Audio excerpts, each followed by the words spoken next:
Surrender करो वरना होगा नरसंहार।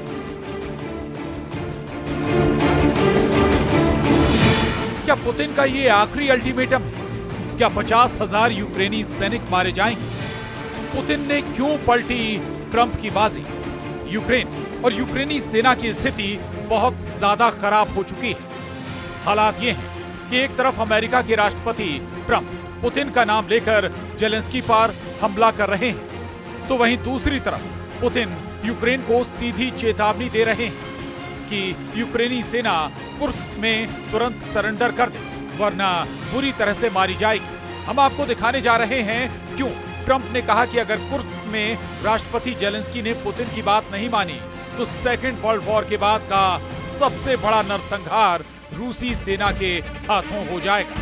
हम आपको दिखाने जा रहे हैं यूरोपीय देश फ्रांस, ब्रिटेन, जर्मनी और पोलैंड जैसे देश क्यों जेलेंस्की से कह रहे हैं कि अगर कुर्स्क में रूस की बड़ी जीत हुई तो यूक्रेन के साथ साथ यूरोप के कम से कम 6 देशों पर पुतिन का रूस कब्जा कर लेगा।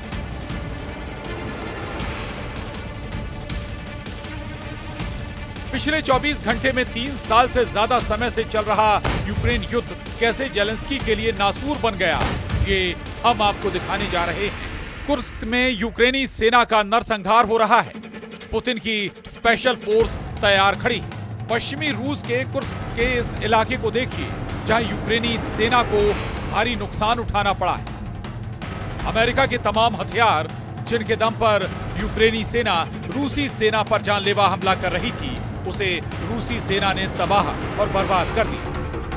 यूक्रेनी सेना जो सितंबर 2024 से फरवरी 2025 तक खुद को शिकारी समझ रही थी, वो यूक्रेनी सेना अब खुद शिकार हो रही है। पिछले 15 दिनों में ही 18,000 से ज्यादा यूक्रेनी सैनिक मारे जा चुके हैं, जबकि सैकड़ों की तादाद में यूक्रेनी टैंक, तोप, बख्तरबंद वाहन और हवित्जर तोप के चीथड़े रूसी सेना ने उड़ा दिए हैं।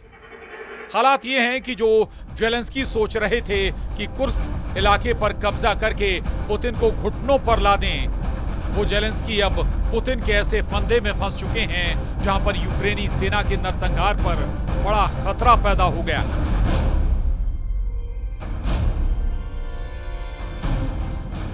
द्वितीय विश्व युद्ध से बड़ा नरसंहार होने वाला है। ट्रंप ने कहा यूक्रेन को मत मारो पुतिन। खुद रूसी राष्ट्रपति व्लादिमीर पुतिन ने रूसी क्षेत्र कुर्स्क में घिरे यूक्रेनी सैनिकों से आत्मसमर्पण करने का अल्टीमेटम दिया है और कहा कि यदि यूक्रेनी सैनिक हथियार डालकर आत्मसमर्पण करते हैं तो उनकी जान बख्श दी जाएगी और सम्मानजनक तरीके से सुरक्षित रखा जाएगा। पुतिन का ये बयान रूसी टेलीविजन पर अमेरिका के राष्ट्रपति डोनाल्ड ट्रंप के उस बयान के कुछ घंटों के अंदर आया है जिसमें राष्ट्रपति ट्रंप ने दावा किया था कि कुर्स्क में रूसी सेना ने की तादाद में यूक्रेनी सैनिकों को घेर लिया है।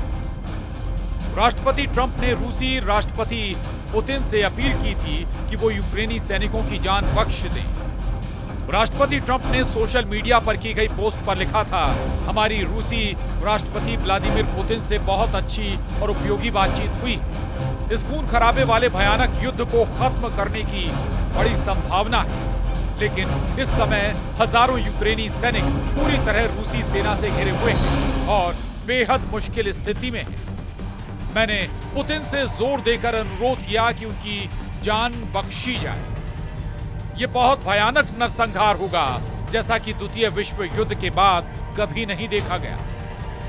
कुछ वॉर एक्सपर्ट्स का दावा है कि यूक्रेन में 50,000 से ज्यादा यूक्रेनी सैनिकों को चारों तरफ से रूसी सेना ने घेर लिया है। अगर रूसी सेना टैंक, तोप, ड्रोन और मिसाइलों से यूक्रेनी सेना पर हमला करती है तो लगभग 50,000 यूक्रेनी सैनिक रूसी सेना के हाथों मारे जाएंगे।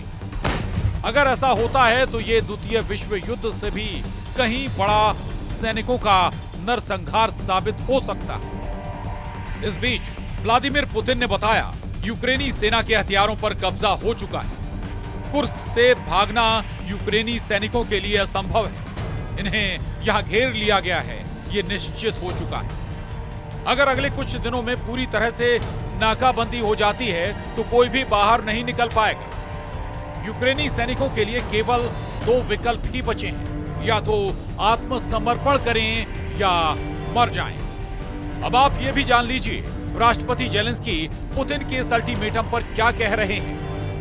यूक्रेन जोन से जो रिपोर्ट खुफिया इनपुट के आधार पर पश्चिमी मीडिया दिखा रहा है, उसके मुताबिक रूस ने अपने पश्चिमी कुर्स्क के सबसे बड़े शहर सुदजा को पूरी तरह से यूक्रेनी सेना से आजाद करा लिया है और यूक्रेनी सेना की बड़ी सप्लाई चेन को पूरी तरह से बंद कर दिया है। अकेले कुर्स्क में यूक्रेन की 10% सेना सरेंडर करने को मजबूर हो सकी, लेकिन जेलेंस्की का दावा है कुर्स्क में अभी भी यूक्रेनी सेना की रूसी सेना पर बढ़त है। यही वजह है कि ट्रंप को डर है कि कहीं यूक्रेन के हजारों सैनिक कुर्स्क में न मारे जाएं। कुछ रिपोर्ट्स में दावा किया गया है कि राष्ट्रपति जेलेंस्की को कुछ यूरोपीय देशों ने इस बात का दबाव बनाना शुरू कर दिया है कि अगर यूक्रेनी सेना रूसी सेना के सामने कुर्स्क में सरेंडर करती है तो ये सिर्फ यूक्रेन की नहीं बल्कि यूरोप का भी सरेंडर माना जाएगा। फ्रांस, जर्मनी, पोलैंड और ब्रिटेन ये वो देश हैं जो हर हाल में रूस की शर्तों के खिलाफ जाकर यूक्रेन के साथ युद्ध विराम चाहते, जबकि पुतिन इन देशों को रूस का कट्टर दुश्मन मानते। यूरोपीय देशों ने यूक्रेन को स्काई शील्ड सुरक्षा देने के नाम पर 120 फाइटर जेट यूक्रेन को देने का ऐलान किया है ताकि रूस की बढ़त को रोका जा सके। सबसे पहले हम ब्रिटेन की बात करते हैं, जो यूरोप में तो नहीं है लेकिन यूरोपियन यूनियन और नेटो की मीटिंग में यूक्रेन की तरफ से बोलने वाला सबसे बड़ा रूसी विरोधी देश है। ब्रिटेन ने यूक्रेन को रूस के सामने झुकने से मना कर दिया और दावा किया है कि ब्रिटेन सेना में मौजूद गोरखा रेजिमेंट यूक्रेन की तरफ से रूस के खिलाफ जंग में उतरेगी। यहां तक कि ब्रिटेन ने अपनी स्टॉर्म शैडो मिसाइलों के साथ साथ 14,000 करोड़ रुपए यूक्रेन को देने का ऐलान किया है। British PM Keir Starmer Ukraine को 14,000 करोड़ रुपए की मदद देने का ऐलान करते हुए कहते हैं कि इस पैसे से यूक्रेन 5,000 एयर डिफेंस मिसाइलें खरीदेगा। इसके अलावा यूक्रेन को जंग के लिए 25,000 करोड़ का लोन देने का वादा भी कर चुका है। वहीं फ्रांस ने भी यूक्रेन से साफ कह दिया है कि वो रूस के सामने नहीं झुके, चाहे भले ही अमेरिका के राष्ट्रपति ट्रंप कितना भी दबाव क्यों न बनाए। फ्रांस ने तो यूक्रेन के साथ साथ पूरे यूरोप में फ्रांस के परमाणु बम तैनात करने का ऐलान कर दिया है, जबकि जर्मनी ने तो यूक्रेन को अपनी सबसे एडवांस मिसाइलें देने का ऐलान कर दिया। वहीं पोलैंड ने साफ कह दिया है कि यूक्रेन की मदद के लिए पोलैंड नेटो सेनाओं के साथ रूस का मुकाबला करने को पूरी तरह से तैयार है। ऐसे हालात में अंदाजा लगाया जा सकता है कि पुतिन क्यों कुर्स्क में यूक्रेनी सेना का सरेंडर करवाना चाहते हैं। अगर कुर्स्क में यूक्रेनी सेना के 50,000 सैनिक सरेंडर करेंगे तो इसका मैसेज क्लियर जाएगा कि यूक्रेन ने ही रूस के कुर्स्क पर हमला करके कब्जा किया था, जिसे रूसी सेना ने आजाद करा लिया। यानी रूस यहां हमलावर नहीं बल्कि यूक्रेन हमलावर साबित होगा। इन सब के बीच रूस के राष्ट्रपति व्लादिमीर पुतिन ने बताया, रूस के कुर्स्क क्षेत्र में पूरी तरह से हमारे नियंत्रण, हमारे क्षेत्र पर आक्रमण करने वाले यूक्रेनी सेना के समूह को अलग थलग कर दिया गया है। ये पूरी तरह से अलग थलग हैं और हमारा पूरी तरह से कंट्रोल है। आक्रमण के क्षेत्र में यूक्रेनी सेना का नियंत्रण खत्म हो गया है। सचमुच शुरू के 1 या 2 सप्ताह पहले यूक्रेनी सैनिकों ने छोटे समूह में निकलने की कोशिश की, लेकिन अब ये संभव नहीं है। रूस ने कुर्स्क पर दोबारा लगभग कब्जा करके यूक्रेनी राष्ट्रपति वोलोदिमीर जेलेंस्की की उम्मीदों पर पानी फेर दिया है। जेलेंस्की रूसी राष्ट्रपति व्लादिमीर पुतिन के साथ बातचीत की मेज पर कुर्स्क के बदले बड़ी डील की आस में थी, लेकिन रूसी सेना ने कुर्स्क क्षेत्र के सबसे बड़े शहर सुदजा पर फिर से कब्जा कर जेलेंस्की की आस को तोड़ दिया। अब जेलेंस्की के पास कोई ऐसा विकल्प नहीं। हम आपको बता दें कि कुर्स्क में यूक्रेनी सेना के खिलाफ रूसी सेना ने एक पुरानी बंद पड़ी गैस पाइपलाइन से ऐसा खतरनाक ऑपरेशन किया जिसने कुर्स्क में यूक्रेनी सैनिकों के चीथड़े उड़ा दी। जानकारी के मुताबिक कुर्स्क क्षेत्र में बंद पड़ी गैस पाइपलाइन में रूस की स्पेशल फोर्स ने रेंग कर और झुककर लगभग 15 किलोमीटर की दूरी तय की। लगभग 1.4 मीटर की मोटाई वाली इस पाइपलाइन से रूसी स्पेशल फोर्स उस ठिकाने पर पहुंच गई जहां यूक्रेन के हजारों सैनिक मौजूद थे। जैसे ही रूसी स्पेशल फोर्स को मौका मिला, उन्होंने यूक्रेनी सेना पर हमला करके उनका सफाया कर दिया और इलाके पर कब्जा कर लिया। कुछ खबरों में यहां तक दावा किया गया है कि लगभग 30 दिन तक रूसी सैनिक 15 किलोमीटर गैस पाइपलाइन में चलते रहे, लेकिन यूक्रेनी सैनिकों को भनक तक नहीं लगी। जैसे ही रूसी सैनिक यूक्रेनी टुकड़ियों के पीछे पहुंचे, उन्होंने रात में घात लगाकर यूक्रेनी सेना पर हमला कर दिया और 10,000 यूक्रेनी सैनिकों को निहत्था करने पर मजबूर कर दिया। आप रूसी सेना की बढ़त और जीत का इसी से अंदाजा लगा सकते हैं कि इस वक्त रूसी सेना को पश्चिमी रूस के कुर्स्क इलाके पर दोबारा कब्जा करने में जरा भी यूक्रेनी सेना की तरफ से चुनौती नहीं मिल पा रही है। रूसी सेना की तरफ से दावा किया गया है कि रूसी इलाके कुर्स्क पर कब्जा करने वाले 10,000 यूक्रेनी सैनिकों को उनकी सेना ने चारों तरफ से घेर लिया है। रूसी सेना ने अपने कुर्स्क को यूक्रेनी सेना से आजाद कराने के लिए जमीनी और हवाई हमलों की झड़ी लगा दी है। रूस के टैंक, तोप और बख्तरबंद वाहनों के हमले इतने तीव्र हैं कि यूक्रेनी सेना कुर्स्क इलाके के कम से कम 136 मोर्चों से भाग गई। रूस के पैदल सैनिक तेजी से यूक्रेन के मोर्चों पर कब्जा करने लगे।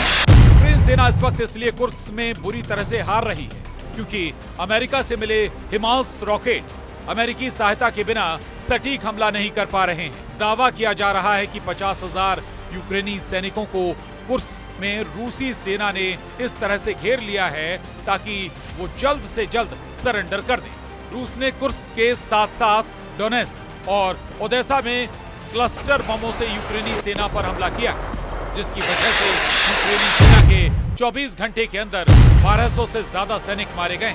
इधर मरते और हाँफते यूक्रेन ने फ्रांस से मिले मिराज 2000 फाइटर जेट और अमेरिकी F-16 लड़ाकू विमानों से रूसी मिसाइलों और ड्रोन को मारने की कोशिश की, लेकिन मिराज 2000 और F-16 जेट रूस के तूफानी हमलों के सामने फिसड्डी साबित हो रहे हैं। रूस ने 8 घंटे के अंदर ही यूक्रेनी इलाकों पर 228 हवाई हमले किए हैं, जबकि 115 यूक्रेनी मोर्चों पर यूक्रेनी सेना को भारी नुकसान पहुंचाया। कई इलाकों में तो सैनिकों को सरेंडर होते हुए भी देखा जा सकता है। तबाह इमारतें यूक्रेन के हालात खुद ही बयां कर रही हैं। रूसी सेना के तूफानी हमलों ने सारे रिकॉर्ड तोड़ दिए हैं। पिछले 24 घंटे में पूर्वी यूक्रेन, दक्षिणी यूक्रेन और पश्चिमी यूक्रेन पर सबसे प्रचंड हमले रूसी सेना की तरफ से किए जा रहे हैं। हैरानी की बात तो यह है कि जैसे एक तरफ से रूसी सेना ने अपने सुखोई और मिग सीरीज के लड़ाकू विमानों से यूक्रेनी सेना के ठिकानों को तबाह कर डाला है, वहीं रूस की बैलिस्टिक, क्रूज और हाइपरसोनिक मिसाइलों ने यूक्रेन के डोनेत्स्क, खार्किव, खेरसोन, जपोरिजिया पर अंधाधुंध हमले किए। रूस के मिसाइल हमलों के बाद जलते यूक्रेन के डोनेत्स्क इलाके की तस्वीरें देखिए। दावा किया जा रहा है कि रूस के हवाई हमले में 11 से ज्यादा यूक्रेनी मारे गए हैं, जबकि 30 से ज्यादा घायल हुए हैं। हम आपको बता दें कि अमेरिका ने सैटेलाइट तस्वीरें यूक्रेन को देना बंद कर दी, जिसके बाद रूस के तूफानी हमलों की लहरें एक के बाद एक आ रही हैं।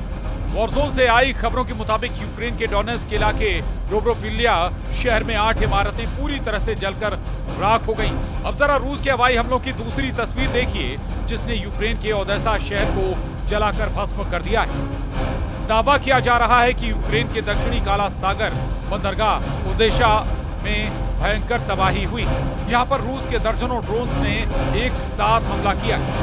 ओदेसा में रहने वाले यूक्रेनी लोगों का दावा है कि रूस ने इसके पहले इतना बड़ा हमला ओदेसा पर पहले कभी नहीं किया था, लेकिन जब से ट्रंप ने यूक्रेन को सैन्य और खुफिया सूचना बंद की है, रूसी सेना के हमलों में बेतहाशा बढ़ोतरी हो गई है।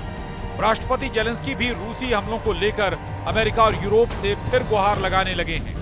अब ऐसे हालात में अगर कुर्स्क में यूक्रेनी सैनिक सरेंडर नहीं करते हैं तो फिर पुतिन की रूसी सेना 50,000 यूक्रेनी सैनिकों का पूरी तरह से सफाया कर देगी। और अगर ऐसा होता है तो फिर यूक्रेन के साथ साथ यूरोप और नेटो के कम से कम 6 देश रूस से सीधी जंग में कूद पड़ेंगे। अब देखना होगा कि ट्रंप दबाव बनाकर जेलेंस्की से कैसे यूक्रेनी सेना का सरेंडर कुर्स्क में कराते हैं। Bureau report, news 18।